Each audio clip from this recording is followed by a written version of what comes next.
The Thin Man by Dashiell Hammett, Chapter 29. Guild had red-haired Flint in again and put the thumbscrews on him. The red-haired man sweated away 10 pounds, but he stuck to it that Gilbert had had no opportunity to disturb anything in the apartment, and throughout Flint's guardianship nobody hadn't touched nothing. He did not remember having seen a book called The Grand Manner, but he was not a man you would expect to memorize book titles. He tried to be helpful and made idiotic suggestions until Guild chased him out. "The kid's probably waiting for me outside," I said, "if you think talking to him again will do any good." "Do you?" "No." "Well then, but by God, somebody took that book and I'm going to—" "Why?" I asked. "Why what? Why'd it have to be there for somebody to take?" Guild scratched his chin. "Just what do you mean by that?" "He didn't meet Macaulay at the plaza the day of the murder. He didn't commit suicide in Allentown. He says he only got 1,000 from Julia Wolfe when we thought he was getting 5,000. He says they were just friends when we think they were lovers. He disappoints us too much for me to have much confidence in what he says." "It's a fact," Guild said, "that I'd understand it better if he'd either come in or run away. Him hanging around like this, just messing things up, don't fit in anywheres that I can see." "Are you watching his shop?" "We're kind of keeping an eye on it. Why?" "I don't know," I said truthfully, "except that he's pointed his finger at a lot of things that got us nowhere. Maybe we ought to pay some attention to the things he hasn't pointed at, and the shop's one of them." Guild said, I said, "I'll leave you with that bright thought," and put on my hat and coat. "Suppose I wanted to get hold of you late at night. How would I reach you?" He gave me his telephone number, we shook hands, and I left. Gilbert Winant was waiting for me in the corridor. Neither of us said anything until we were in a taxicab. Then he asked, "He thinks I was telling the truth, doesn't he?" "Sure, weren't you?" "Oh, yes, but people don't always believe you. You won't say anything to Mama about this, will you?" "Not if you don't want me to." "Thank you," he said. "In your opinion, is there more opportunity for a young man out west than here in the east?" I thought of him working on Guild's fox farm while I replied, "Not now. Thinking of going west?" "I don't know. I want to do something." He fidgeted with his necktie. "You'll think it's a funny question. Is there much incest?" "There's some," I told him. "That's why they've got a name for it." His face flushed. I said, "I'm not making fun of you. It's one of the things nobody knows. There's no way of finding out." We had a couple of blocks of silence after that. Then he said, "There's another funny question I'd like to ask you. What do you think of me?" He was more self-conscious about it than Alice Quinn had been. "You're all right," I told him, "and you're all wrong." He looked away out the window. "I'm so awfully young." We had some more silence. Then he coughed and a little blood trickled from one corner of his mouth. "That guy did hurt you," I said. He nodded shamefacedly and put his handkerchief to his mouth. "I'm not very strong." At the Cortland, he would not let me help him out of the taxicab, and he insisted he could manage alone, but I went upstairs with him, suspecting that otherwise he would say nothing to anybody about his condition. I rang the apartment bell before he could get his key out, and Mimi opened the door. She goggled at his black eye.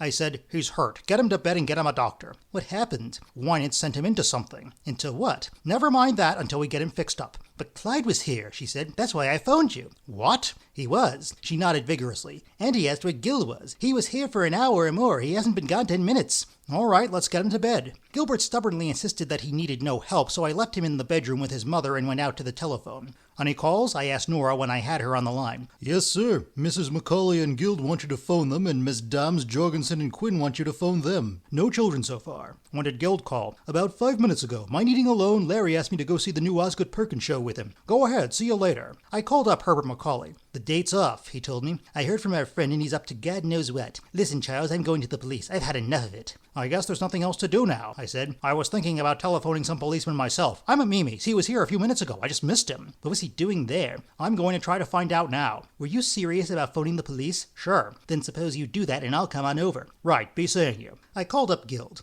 "A little news came in right after you left," he said. "Are you where I can give it to you?" "I'm at Mrs. Jorgensen's. I had to bring the kid home. That redhead lad of yours has got him bleeding somewhere inside." "I'll kill that mug," he snarled. "Then I'd better not talk." "I've got some news too. Winant was here for about an hour this afternoon according to Mrs. Jorgensen and left only a few minutes before I got here." There was a moment of silence, then he said, "Hold everything. I'll be right up." Mimi came into the living room while I was looking up the Quinn's telephone number. "Do you think he's seriously hurt?" she asked. "I don't know, but you ought to get your doctor right away." I pushed the telephone towards her. When she was through with it, I said, "I told the police Winant had been here." She nodded. "That's what I phoned you for, so ask if I ought to tell them. I phoned Macaulay, too. He's coming over." "He can't do anything," she said indignantly. "Clyde gave them to me of his own free will. They're mine." "What's yours?" "Those bonds, the money." "What bonds? What money?" She went to the table and pulled the drawer out. "See?"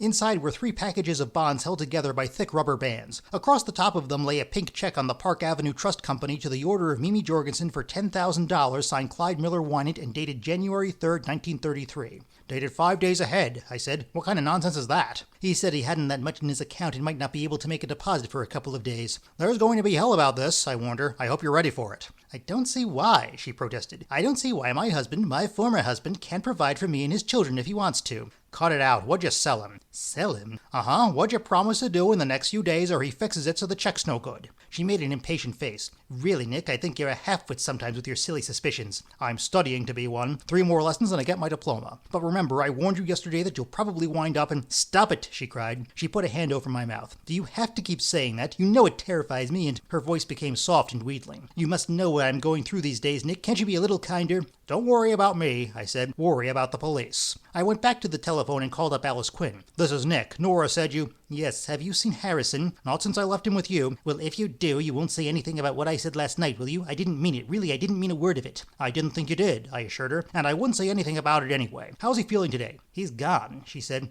What? He's gone. He's left me. He's done that before. He'll be back. I know, but I'm afraid this time. He didn't go to his office. I hope he's just drunk somewhere, but this time I'm afraid. Nick, do you think he's really in love with that girl? He seems to think he is. Did he tell you he was? That wouldn't mean anything. Do you think it would do any good to have a talk with her? No. Why don't you? Do you think she's in love with him? No. What's the matter with you? She asked irritably. No, I'm not home. What? Oh, you mean you're someplace where you can't talk? That's it. Are you at her house? Yes. Is she there? No. Do you think she's with him? I don't know. I don't think so. Will you call me when you can talk, or better still, will you come up to see me? Sure, I promised, and we hung up. Mimi was looking at me with amusement in her blue eyes. Somebody's taking my brat's affairs seriously? When I did not answer her, she laughed and asked, Is Dory still being the maiden in distress? I suppose so. She will be, too, as long as she can get anybody to believe in it. And you, of all people, to be fooled. You who are afraid to believe that I, for instance, am ever telling the truth. That's a thought, I said. The doorbell rang before I could go on. Mimi let the doctor in. He was a roly-poly elderly man with a stoop and a waddle, and took him into Gilbert. I opened the table drawer again and looked at the bonds. Postal Telegraph and Cable 5, Sao Paulo City 6.5s, American Type Founders 6s, Certain Teed Products 5.5s, Upper Austria 6.5s, United Drugs 5s, Philippine Railway 4s, Tokyo Electric Lighting 6s, about $60,000 at face value, I judged, and guessing between a quarter and a third of that in the market. When the doorbell rang, I shut the drawer and let Macaulay in. He looked tired. He sat down without taking off his overcoat and said, Well, tell me the worst. What was he up to here?